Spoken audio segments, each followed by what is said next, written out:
Hello and welcome to the Temple of Tomes with your host, Indie Comics Jones. Today is March 30th, 2021, and this is episode 251. Today we're looking at Beta Ray Bill. This is a number one from Marvel. Now, Marvel is putting everything in number one if it's the beginning of a new arc, I think. So that's what we're seeing here. This is a $4.99 comic, and this is a recommend. Thank you very much. On the cover here, this is actually, there were some number of variants on this one, but this one was actually my favorite of two. So I like the way that worked out here. We have Beta Ray here in the foreground, obviously. In the back, we've got a character that I really wasn't that familiar with. It's Fang Foom, and apparently it's an alien from the planet of Kakarana-Thera. That planet's also known as Maklu 4, if I'm saying that right. Jack Kirby created this monster back in 1961, and he stands at a 32 feet height.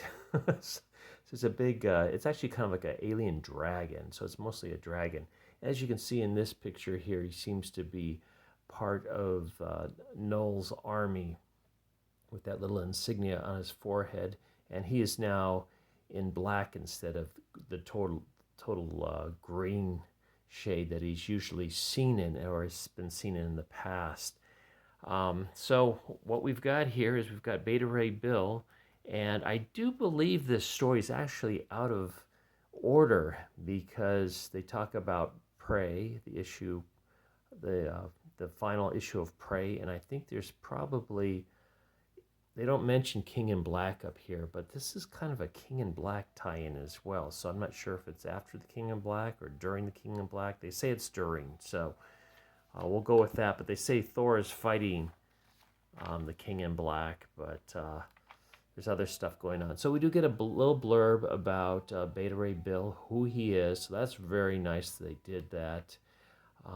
The name of this arc is called Argent Star. It's part 1 of 5. The writer and artist is Daniel Warren Johnson, with the colorist being Mike Spicer. And then we have that VC's Joe Sabino with Daniel Warren Johnson doing the lettering as well. The cover artist was Johnson and Spicer, so take a quick look at this as well. This is, like I've said, is a recommend. I wasn't that familiar with Beta Ray Bill, but I feel like I know him a little bit more now. He was kind of a character that became horse-headed cyborg, but in this, he's just got the horse head with a very humanoid-looking body, very built body. And he's also struck up a relationship with Sif, who's one of the residents of Asgard and a friend of Thor as well. So they have a flashback here to before when he was a boy, and they show him what's going on. There's an issue with the sun on fire or something. So they don't really go into it too much, but they say he's the chosen one, and he must go through an experiment to change him. And then we have now, and you see Beta Ray Bill missing his hammer. If you recall, Thor actually destroyed his hammer with his own, and kind of a flashback there. This is kind of at times very cartoony looking drawing, but it is good. I do like the art quite a bit. It's very moving, and sometimes it's more in detail, and other times it's a little bit less detailed, but overall, and like this is a little bit less detailed also. Overall, it's good. So what is happening here in Prey? Thor has left Beta Ray Bill back to be the Master of Wars in Asgard. He's asked the favor of him, and Beta Ray has agreed to it, and Thor gave him all the weapons of Asgard in which to use. So, it's not a moment too soon here, because apparently they know that the symbiotes of Null are on their way over. So Beta Ray Bill is summoning the troops. He's got his axe there. And pretty much before they can get ready to do much of anything, the giant fist of Foom comes through the wall and knocks a number of soldiers off and insults Beta Ray, saying, "Puny horse face." And then we get this nice spread of Fang Foom, who is being controlled, obviously, by Null now. It's a different look to him. So Beta Ray's taking him on. Some of his soldiers are laying there. It's not looking good. We get this attack by, charge by Foom. And Beta Ray calls for Scuttlebutt. And this is this ship that's kind of like, I don't know if it's like a robotic ship or there's actually people on it that help him out. But he's asked for Scuttlebutt to come and be the reinforcements as the archers take aim at Foom. Now, you can see here in the distance, Scuttlebutt is firing, but it seems like it's missing Foom completely. Beta Ray does a one-on attack himself, but he gets grabbed by Foom and thrown to the ground unmercilessly, and then the Scuttlebutt can no longer see what's going on because of all the dust that has risen from their cannon blasts and the movements of Foom and the soldiers down below. But Foom knows he's up there, spies them, and gives it a good whack and sends it into the wall, creating a hole, and Foom just charges on in, coming right after Sif.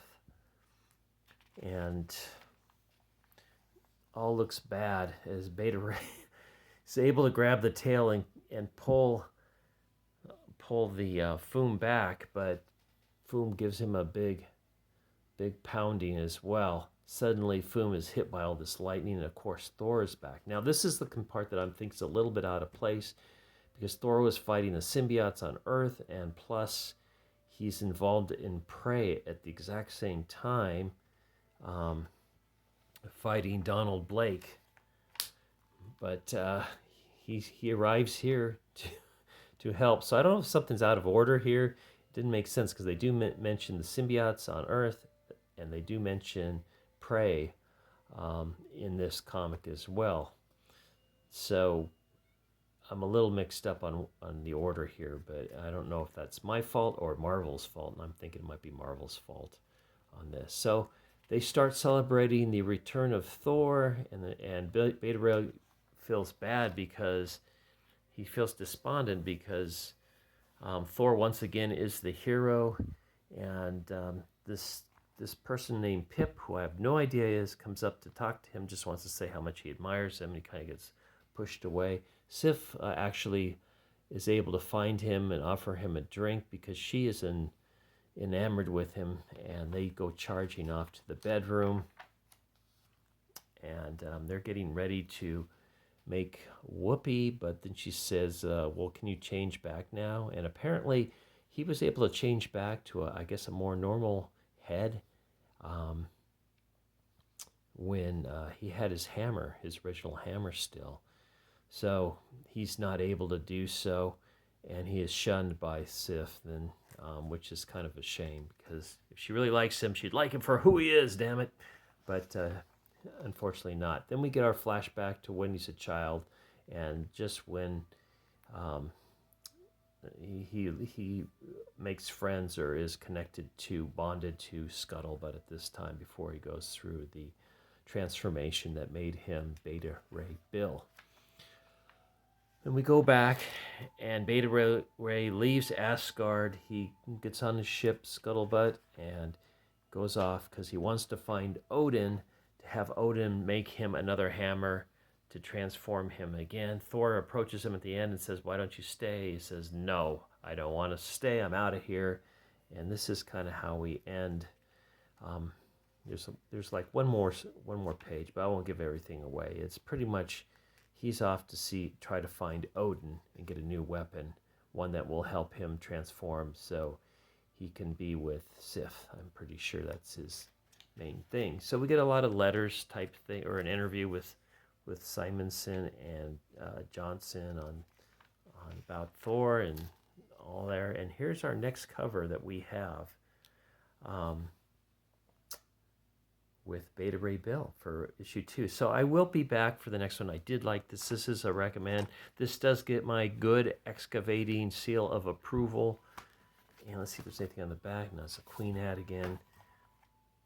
Thanks for stopping by and listening to my review of Beta Ray Bill. As always, please like, please subscribe. If you haven't, I'm getting really close to having 1 subscription a day for March on average, which is great. And please leave comments. And we'll see you next time at the Temple of Tomes. I got a lot of comics to review coming up, so please stay tuned. Come back.